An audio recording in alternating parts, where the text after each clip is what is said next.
I've got Lucas Wilson's deck in front of me. He's on a sweet new deck. It's kind of new. Temur Scapeshift. Okay. Really, just like a counter-heavy deck. A lot of remands, some cryptic commands. Okay. Same old plan. Cast Scapeshift.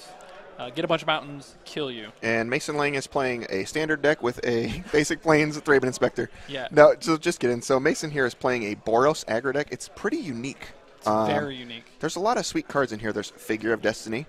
There are Squadron Hawks or Legion Conquistadors. White Mane Lion. A lot of Mason's cards are in a different language, so when I read his deck list today, I was like, can you show me what this card does? And he goes, oh, sure.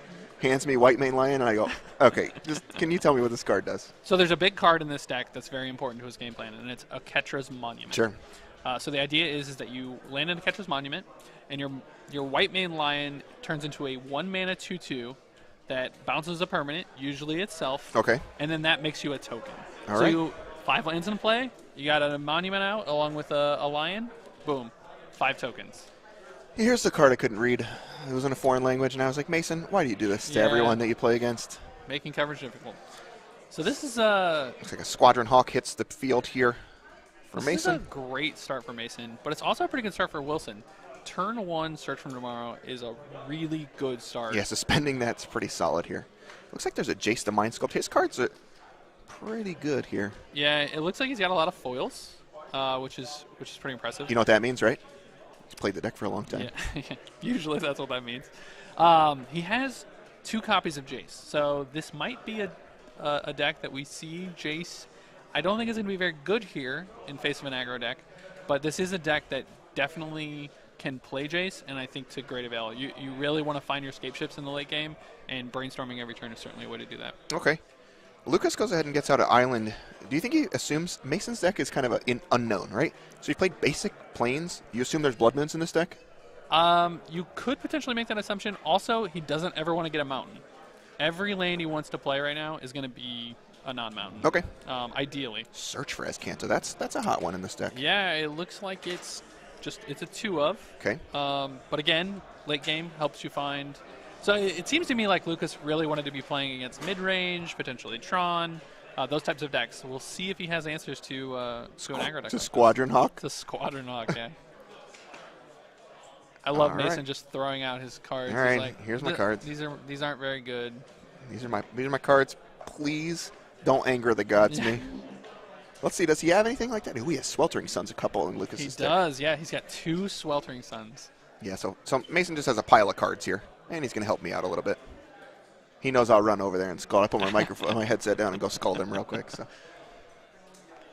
yeah, this is a pretty real clock. As much as these are like paltry, beaters, it's going to be pretty good here for Mason if he gets to go unchecked for a couple more turns.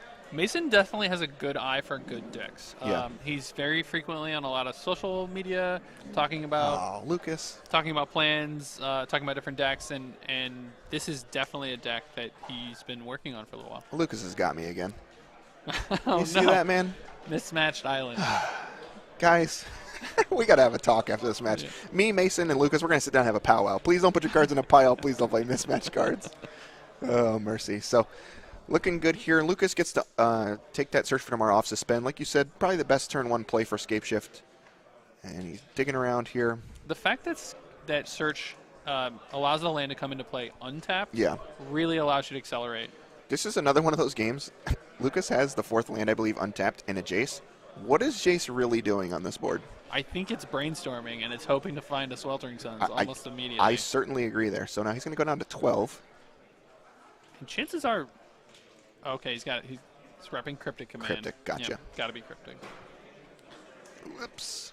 All right, so Mason's going to palm through his very bad red-white cards and try and find a way to win. He found a copy of Selfless Spirit, so that's really good. The Sweltering Suns are no longer an option. Yep. You're going to counter that, right, if you have it? I probably would, Counter but it and doesn't tap. look like that he did. We're bolting something here.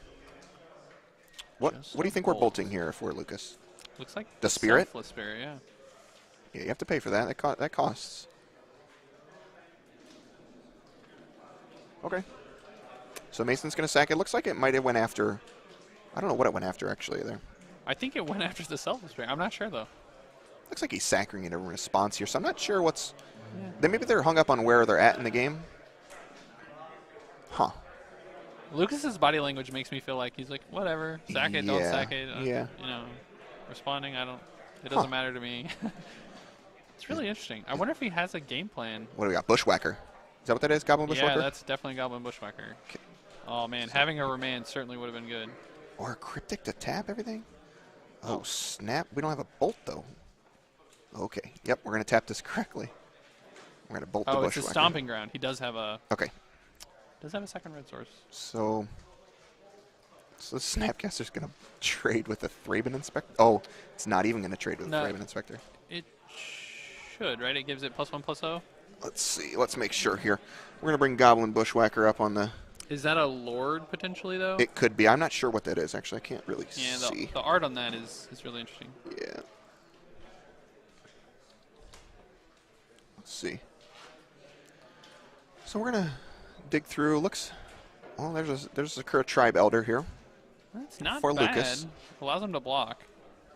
Oh, they're still indestructible from the... Oh, you're right. Goodness. Good call, chat. Good call. Mason's just going to try and go for broke here. You are correct. They are still indestructible. All right, so if he sacks Elder, that puts 4 card types in the yard, or 4 cards in the yard. Can't flip search next turn. I wonder what Lucas's cards are. There's definitely a Jace in there somewhere. It's definitely a Jace. He can find Sweltering Sun. I think he only has 1 card left, though. He could also just be trying to tempo him out and just Scapeshift him. You can tell Lucas, they all must be 1-powered things. Yeah, so we're just going to throw something in front. Throw the Sakura Tribe Elder has done plenty of blocking in its day. Yeah. Card's Right. very, very much a pain for a lot of aggro decks because it really helps Scapeshift do what they want, but also helps them prevent some damage. Yeah, it looks like Lucas is down to 3 here, I think, after this attack and damage phase. Let's see what happens here. Yeah, he really needs Sweltering Suns or bust here, basically, right? That's... Oh, he took that card? Nope. Oh, boy. Oh. Yeah, it looks like it touched. Yeah, it looks like the... Yeah, they're going to try and find out what happened here. So typically when the player knows or the card hasn't changed nowadays, you're allowed to rewind. We'll see what the call is, though. I'm certainly not an expert.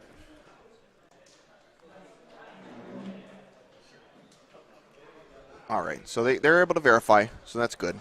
Able to verify that that was the card. And Lucas is going to go ahead and put that remand in the bin. Doesn't really do anything here, so I think it's just Jace Brainstorm hope to hit one of these Sweltering Suns right here, right? He has the mana for it, right? I believe he has an extra land here. I believe he has a land in his hand, so he can go for this. Landscape shift for the win. Yep. There's a lot of different things going on here. So here comes this Jace. Jace looks like he's going to go for a Brainstorm. And he's just, yeah. Here we go. Sweltering Suns are bust. None of those look like it. Looks like a Scape Shift on top, though. Yeah, there's the Scapeshift there. Yeah, and I think Lucas is just dead. Yeah, he needed that card that turn. All right, Mason's going to get the win here in the first game. This red-white Boros Aggro deck. This 1-power deck is very impressive. Yeah. It seemed kind of slow a little bit. Yeah, he didn't have any. So Mason's deck is pretty obscure. Didn't have a lot of like the Oketra's Monument, which we're looking for to kind of get rolling. Yeah. He did have a Bushwhacker, which was a pretty good turn. Yeah, just wins in spite of, Lucas didn't do anything. That's kind of what these Scapeshift decks do, though. Yeah, I was going to say, like, Lucas was just a Scapeshift off the top from killing Mason. They don't do anything till they win, which is really sounds silly, but that's just how it goes. So we're getting ready here to move to some post-board games. How's Lucas going to get back into these? All right, so Lucas has 2 copies of Anger of the Gods. He also has 3 Obstinate Balos. Those are cards that certainly could come in. He has 2 Engineered Explosives. Sweet. I would definitely bring those in. Would you assume a Catcher's Monument? Would you bring in Grudges? No, not a chance. He didn't see him, so No, I doubt he would. There's no way I play anyone in Modern and I say, oh, This is the Oketch's Monument deck. Yeah. That's never happening. So I definitely think the Jaces come out first and foremost. That card just seems really bad in this matchup. There's maybe some copies. I guess the Search for Wisconsin could come out. Like the remands, are those good? Some or you just number of remand or Cryptic Command could come out. Yeah, the Jaces are certainly done, right? Now, one of the white cards that a lot of these white weenie decks play is Dustodon. Yeah. Do we have that cop in Mason's deck? Zip. There's one on the board. Okay, there is one on the board. He's not going to bring it in. No. But So I talked about Mason having the basic planes on one. Yeah. And the Blood Moons. There are 3 Blood Moons. Okay. That seems like just stone cold lights out against these Temur decks, these Scapeshift decks, right? Yeah. Very hard to beat. He has a pair of Wear Tears, a pair of Rest in Peace. Probably not good enough. Blessed Alliance, couple Stony Silence, Burrington, Forge Tender, the Duststone we talked about, and 3 core Firewalkers. I just don't think any of these cards are good except for Blood Moon. the Forge Tender is a definite. Oh, the Forge Tender, excuse me, for like the Sweltering Suns. Yep, and the Anger of the Gods. Yep. Okay, so those coming in. As far as what's coming out, the 4 paths are probably very easy outs. And I think that's just a 4-for-4 swap straight away. Yeah, usually you would leave in Path if you're expecting Primeval Titans, but typically these Temur decks aren't playing any copies of that card. Yeah, and I think Mason's plan is probably just like bash through those anyways. Yeah, that's possible. So yeah, his deck's going to be pretty trim. I think that's a probably pretty easy 4-4 split there. And he has 4 Ghost Quarters in his deck too. Ooh. 4 Ghost 1 Quarters, which is classic Mason style. Yeah. His deck red sheet has a 4 next to the main deck. How many? And it's Ghost, and then it says 1/4. Yep. Very, very, very nice. 1/4. Yeah, I really, really like his deck.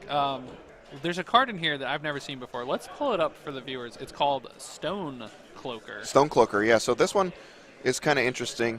I don't know. Is this card going to get played? I don't know. It's pretty tough for me to want to play a Stone Cloaker. I'm not sure, so let's read it. So Flash, 3 mana, potentially 2 in his deck. 3/2 flyer. 3/2 flyer. Enters the battlefield, you can return a creature you control to its owner's hand. So it can also bounce itself, so it's almost like a white main lion. But when it enters the battlefield, you can exile a card from a graveyard. Yeah. That's kind of like a slow graveyard hate. Yeah. Very It's interesting. Yeah. Got a singleton copy. I wonder how he came to that conclusion. Yeah. What makes you play that? Yeah. It does have flash, so it's kind of sweet against like Goryo's Vengeance, I guess. Yeah. Maybe. I don't know. All right. Lucas is playing Temur Scapeshift the correct way, suspending search on 1 both games. Yeah. That's the only way to play this deck. Just like a Deathrite Shaman on 1. Most powerful thing you can be doing. All right, so let's see. Mason also playing the game that's supposed to be played. Thraben Inspector on 1. I'm fairly certain every white weenie deck in Modern should be playing Thraben Inspector.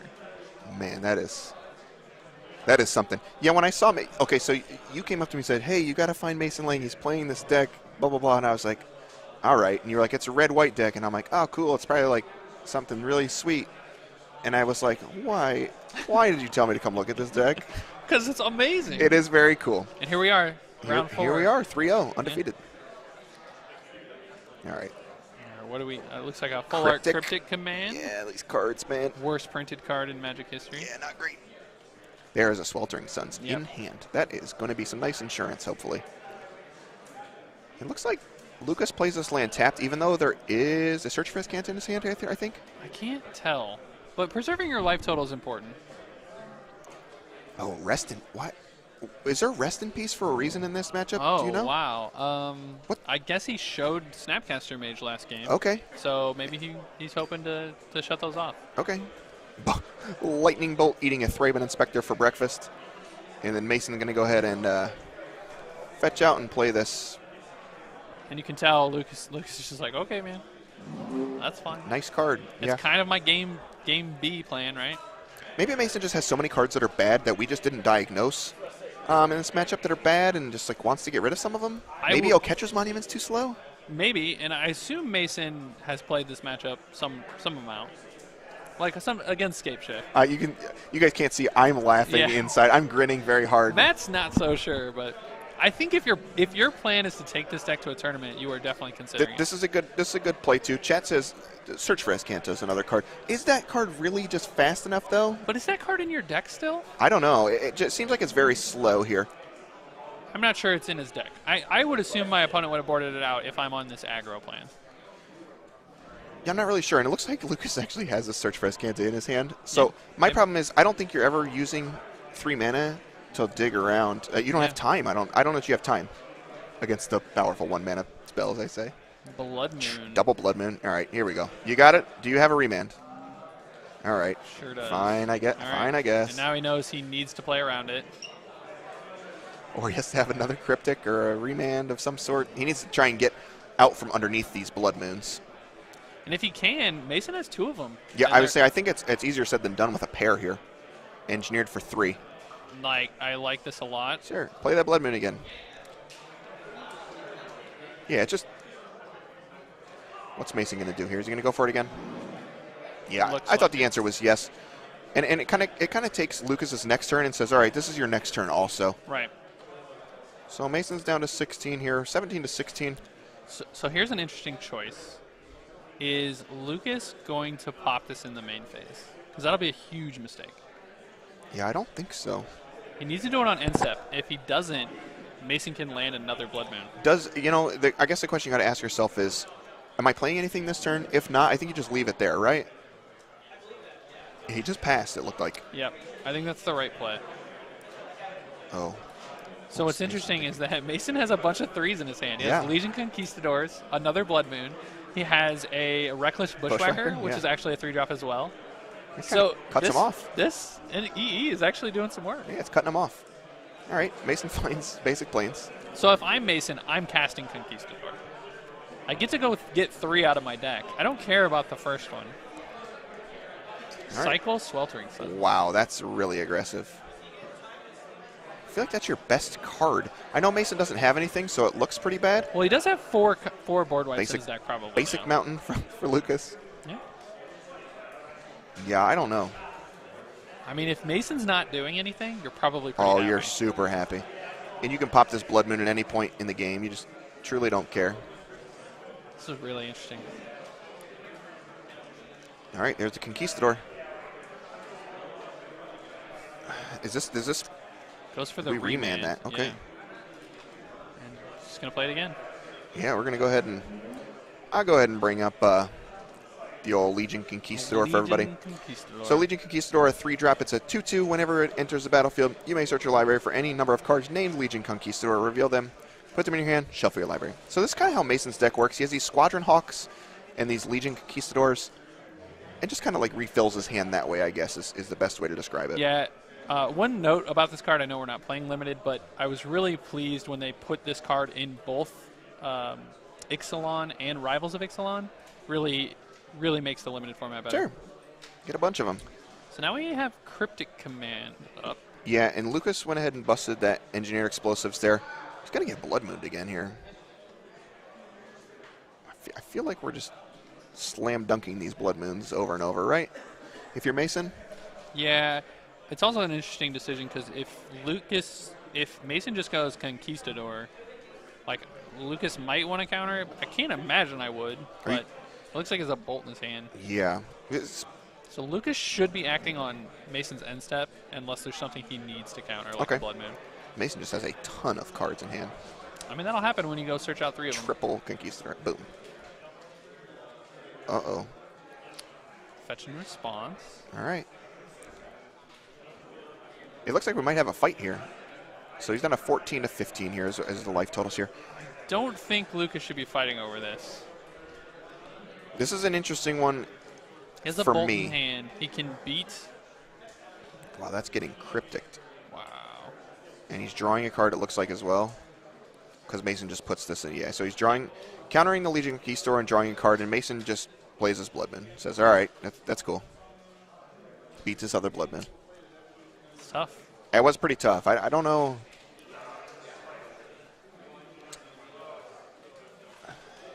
I don't know how Lucas is going to win this game with this Bloodman on the table now. So now Mason just gets to put a bunch of things on the table, and this is kind of why I don't like getting rid of that Sweltering Sun so early. You need a way to get back in the game.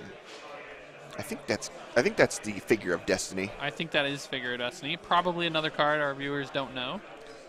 Yeah, I think it's just a interesting figure of Destiny. I think there's a promo figure of Destiny, but I believe this is the one here. So let's see here. Here's the figure of Destiny. This one's kind of, what was the name of that card? Warden of the First Tree? Warden of the First Tree, if you're newer to the game, I never played when Figure of Destiny was real, but everyone kept calling that card Figure of Destiny. I was like, what is Figure of Destiny? So this is the original Warden of the First Tree, if you're not familiar. So this card gets out of control pretty quickly. Yeah, I mean, it's a powerful card. You pay 1 mana, turns into a 2/2. You pay 3 mana, turns into a 4/4. You just keep paying mana, keep making your creatures better, and it's powerful. Yeah, he goes ahead and gets that. Figure of Destiny gets bolted off the table, so I don't know. I mean, he has no access to green mana right now, right? Oh, there's a Forge Tender now. That's really bad for Lucas at this point. These Snapcasters are basically nothing at this point in the game except for flash blockers. Yes, I'm trying to see if he'll pop his Forge Tender or attack with his Forge Tender. If he makes that mistake, I can potentially Ambush Viper it. That's kind of what you're hoping for at this point. Yeah, and Mason's hand just flush full of cards here, and there's a Squadron Hawk. Speaking of flush full of cards, yep. Here's this. Need some more cards? Let's go get a Squadron Hawk. So we used to, Caw-Blade was kind of like this style where you'd play Squadron Hawk and then you'd suit it up with some equipment. Yep. You know, Mason's deck could play cards like that. It wouldn't surprise me. He doesn't have any copies, but boy, do your worst. I assume we're bolting. Yes, something.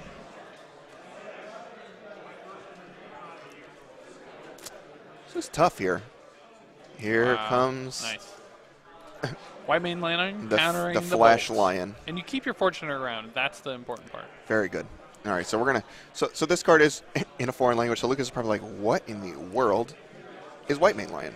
And I'm sure that everyone at home is asking the same question. So this is a really interesting thing that just happened. The bolt was in response to the surge on the Reckless Bushwhacker. Okay. So by flashing in the White Mane Lion, he gets to attack with it this turn. Okay. So yeah, this White Mane Lion was pretty funny. Yeah, so Lucas going to go ahead and just trade here. And I think he's pretty close to dead. He's down to 5. Yeah, I'm really surprised we're not blocking the Forge Tender. Yeah, I felt like Forge Tender was the one card we needed. So Mason Lange going to go ahead with his red-white aggressive deck. Yeah. Going to take it down here against Lucas Wilson in the Temur Scapeshift deck. So pretty cool little innovations here from Mason. He's going to move on to 4-0. Lucas going to go down to 3-1. Looks pretty good here. All told, it looks pretty good. So we're going to come back here to the booth. How do you feel about Mason's deck going forward in this tournament? It was pretty impressive there, but it was also pretty impressive because of Blood Moon.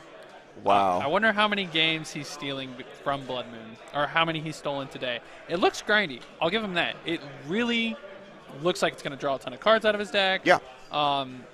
There aren't a whole lot of board wipes in the format. The ones that he's worried about, he has answers to. Selfless Spirit's very good. Yeah. You know, short of decks like Storm or some other type of combo deck, he's probably in pretty good shape. I also think he's really weak to Tron. So we'll see how that goes. Yeah, so we're going to try and see if we can find another feature match here. We got a bunch of time left, so I'm going to send some messages out here. And we're going to try and get some more action for you. I'm going to let you guys know here. We're getting in contact with our judge, seeing if we can get anything going.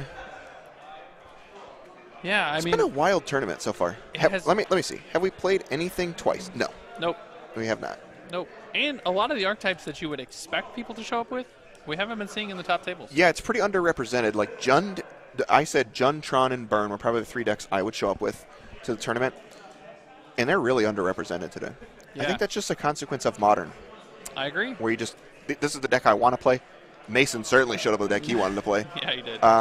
So you're very dedicated. If you have foreign White Mane Lions, you are super dedicated to playing this card at some point in your life. That is true. So, yeah, I think, I don't know. Modern's just such a wild format. I came expecting like Jund Mirrors and like, the Karn Father just wreaking havoc, and here we are. It's really hard to metagame Modern, and it's one of the reasons that pros aren't a big fan of it, but it's why the players love it, and I enjoy casting it. I think it's great. The attendance today really showcases how much of a format it is that people love, and I hope that they continue to look at the bannings and unbannings and maybe make some changes. Yeah, Mason just gives me a thumbs up from as he's dropping his match slip off. He gave him a little wink there. Super happy. Yeah. Pretty cool. Mason's a great dude. If you guys haven't seen him play, thanks again for everybody for tuning in, hitting that follow button, and all that jazz.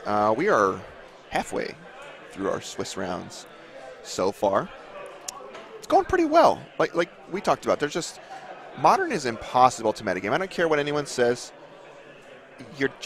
We've seen 8 different decks in 4 rounds or whatever. You know, we've seen 4 rounds. We've seen 10 different decks because we had a secondary feature in round 1.